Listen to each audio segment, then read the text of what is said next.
hard. Some of these things are hard to just like jump right in. It is. And I mean, this just sounds like so trivial, but like honestly, you'd probably, if you actually like consciously designed your day and actually took note of how much time, and I don't even know how you could do it, but it's back to the whole multitasking thing. Like multitasking, we think, how many notifications do you get in a day? Like, I mean, since we've started this podcast, I think I've had 5 notifications that have come up. If we're constantly if we think we're multitasking by going to that notification and coming back to an email and then going to that notification, there's that time lost in between, right? And so we need to get really good at unitasking, I'll call it. And that's like really training your focus. So instead of switching your attention between two things, I mean, I think that we need to actually take set specific time aside for specific things, uninterrupted. Because again, there's that blank time that it takes to switch between tasks. So I would say attention is our currency. We exchange our attention for our job. We exchange our attention for our relationships, our spouse, our kids. And it's not something that we're born with. It's actually a learned skill. No one is born knowing how to focus effectively. Like right now, like just think about what's holding you up right now. Train your focus to, what's holding you up.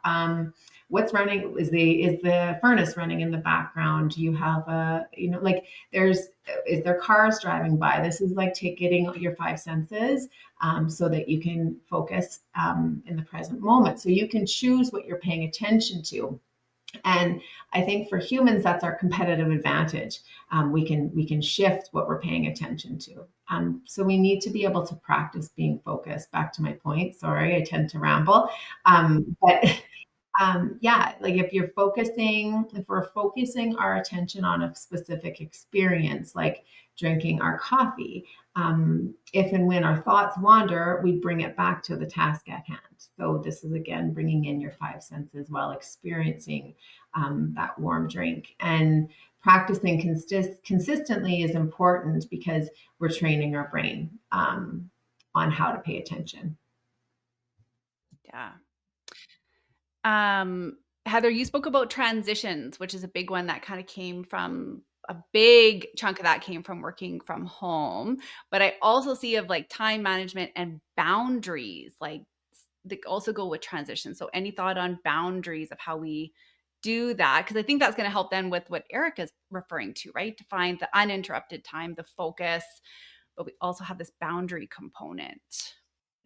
And that comes from that pleasing of employers, employees, and then of that boundaries, and then knowing when to set off, do not disturb, turning off your team's notifications, whatever Outlook, setting your reminders or just updates, like we'll be back in office if can respond to notifications.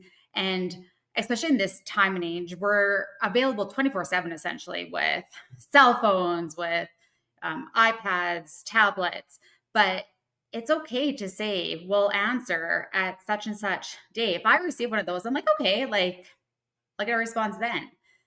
But to set those, sometimes I'm like, oh, because I'm known to be available at all times. But it feels really good to set those. And I think just setting them more often, it becomes then, like you said, that behavior.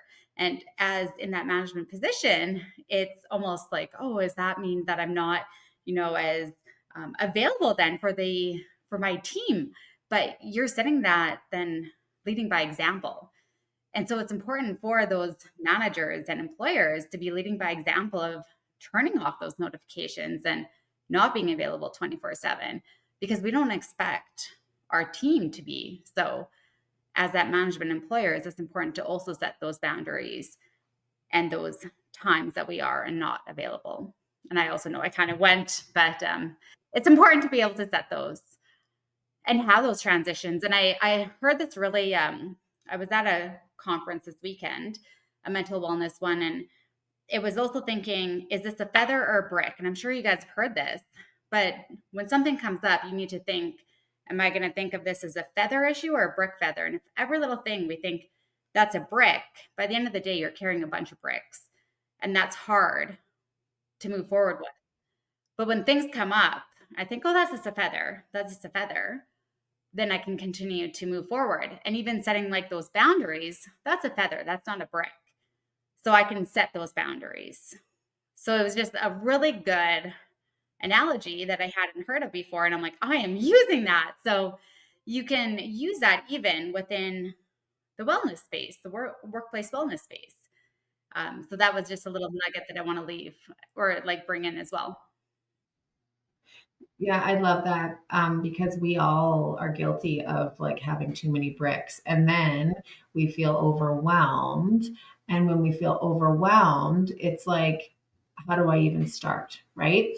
And so that's that all or nothing thinking that typically comes into, our work environment. And I think that that's another good piece of advice. All or nothing thinking, we really have to get past that, because it's about the little things. It's about celebrating the little wins, about being self compassionate. I mean, sometimes I like put the smallest little thing, I write it down just to check it off, right? It's ridiculous. Like, it's like, got up every 90 minutes and did jumping jacks, like just something. When my watch told me to move, I did it. Right. Right. And so it just feels good to check something off. And so, yeah, it's better to do one thing than nothing at all. Yeah.